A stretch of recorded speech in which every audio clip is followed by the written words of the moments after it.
We're going to break down the way Magid Hage was playing half guard. We'll have a look at a particular sequence where he was using half guard to take the back at the South America ADCC trials. So in this, he's going to play a flattened out style of half guard, which you don't see as much of these days. And he's going to be using a 2-on-1 grip to force the John Wayne sweep, which is a way of sweeping your opponent or potentially getting double underhooks, which he uses to take the back. So I'll go through the technique and then we'll have a look at the clip live and run through what's happening. So a flattened out half guard is usually taught that this is a bad idea, mostly because your opponent kind of can take their time, try to get you a hip, and then climb up and you're sort of flattened out, right? So that you're giving them a chance to get control and work up. But there are some people that play this style of game reasonably well, and one of the major things people will look at is getting a 2-on-1 on this arm. So if I can stop, even though I'm kind of flattened out and I'm giving all this space, if I take this arm and Jacob can't control this far side of my body, he's going to have a hard time really establishing a control where he wants to move forward. Like while I've got this arm, he's not going to want to move forward. This can give me a chance to start to attack towards the back. And a lot of people are also, who are playing flattened out, which we won't really go through in this, but they'll often look at half butterfly as well and attaching to leg locks and so on too. Right.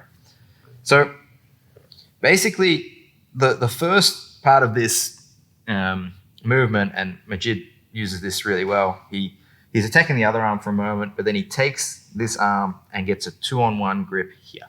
Right. Now, obviously, if this arm goes this side, that's generally bad for me. We'll see how we counter that in a moment. If I can put the arm on this side of my body, though, it actually opens up the half guard underhook. I now have an underhook. I have a very good position to start getting up, attacking sweeps and back takes. So there's this battle. Jacob's trying to look for my hip, and I'm looking to take this wrist. Now, when he gets this wrist, interestingly, he's not just pushing across the body. I think if Jacob kind of sit back and keep your elbow back on the put it on the outside. Yeah, like if he's here, he doesn't give me his base too much, right? So I'm not just trying to push across. It also makes it hard to get my underhook. I'm trying to take the 2-on-1 and pull up and across this way, okay? So now, not only am I bringing his weight forward a bit, so I'm getting a better chance to affect where his balance is, but I'm also opening up an underhook. If I manage to do this well, I can start to reach for the far side underhook. So in doing so, and trying to pull this arm forward and across, you're expecting your opponent to, and just on that as well, you might keep doing it until they even post, right? I might be able to make him post, take double underhooks, for example, which we'll end up with anyway. So Jacob's going to fight very hard to, if he can't get his hand there, to lock his elbow down on my hip, right? He doesn't want to go high, because if he goes high, again, I get the underhook, and this is bad for him. So he's really going to start dropping his weight back into that corner, trying to get my hip. And as his weight drops back into that corner, this opens him up to a sweep we call the John Wayne sweep. I step my feet on the mat and I tilt this way. And it's a way to get on top. So for the John Wayne sweep, you need your opponent's weight kind of somewhat centered on this side of your body. You're not going to get it if they're out here, right? So by him dropping his weight back on this side to try to stop the arm going across, he's set himself up for the John Wayne sweep. I've got that arm, so he shouldn't be able to post with this arm. I step my feet together and my inside knee is the one. This one tilts my opponent's hips over to get the sweep. Okay, so you're basically planting both feet, swiveling your hips to the side and tilting them over like that. Now, in combination of that and removing this arm, so I'm trying to pull this arm up, Jacob's trying to pull it back, you can often use that to sweep and get on top. Now, in going for this sweep, if your opponent does manage to not get swept, they often have to base very wide with their arms, opening up to underhooks. Okay, so remember, one of my original aims was to get an underhook. So I go to pull the arm, Jacob tries to fight that. Okay, I do the John Wayne. He manages to keep his base, but his elbow's gone wide. Okay, ideally I stopped that, but because he's done that, I now have room to take double underhooks. I now have great half guard positioning. Right? Even from here, Magid does something that I think is reasonably interesting. He starts looking to go for the back with a slightly different grip to what you would normally see. Right? So from the double underhooks, he gets back on his side and he does a little, like the opposite side lockdown. Okay, so like a normal lockdown would be this way. He goes on this side, which I think when I stretch out, allows my hips to move out to my right. So instead of hip escaping out this way, by catching here, I can kind of stretch here and move myself out towards the side. So that's giving me an angle out towards his back. As he does that, he goes from high double underhooks to keeping the underhook on the half guard side and coming over the head. So it's almost like he's looking for like a seatbelt style grip early.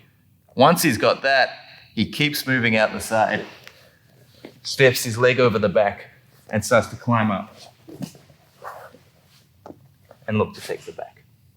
So again, this is a nice little sequence that you can play with and just take notice of some of the things that you'll be looking for early on. So we're here, I'm going for the 2-on-1. If I can, I'm just trying to get that position already. I could get those double underhooks or start looking for the back already, okay?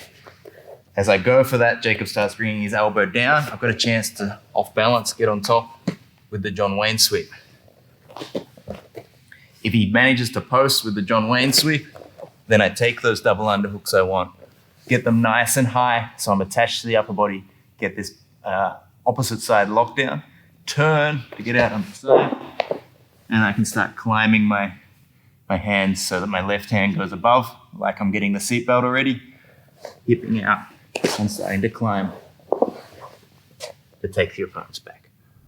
So you see here, he's playing this half guard, pretty much flattened out, and using that, it's just even here, he's using that kind of reverse lockdown style grip with his legs, and he's looking for this 2-on-1 of the wrist. And he will change it up a bit, so he sort of sometimes attacks the far arm. So yeah, you do have options for like shoulder crunch. You can reach for that far leg, make them kind of move that far side away, and that makes that arm where we're going for the John Wayne sweep more available.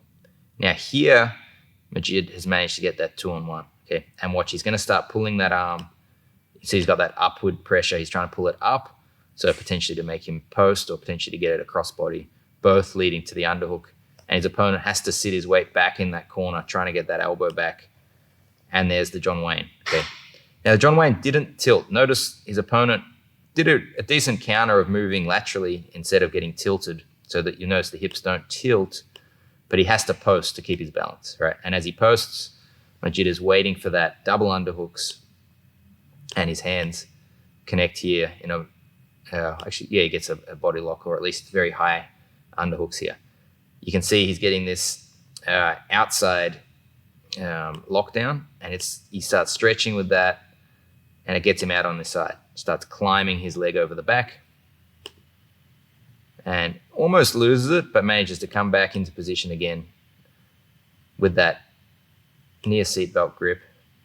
Now back to double underhooks, and continues up onto the back to take the back.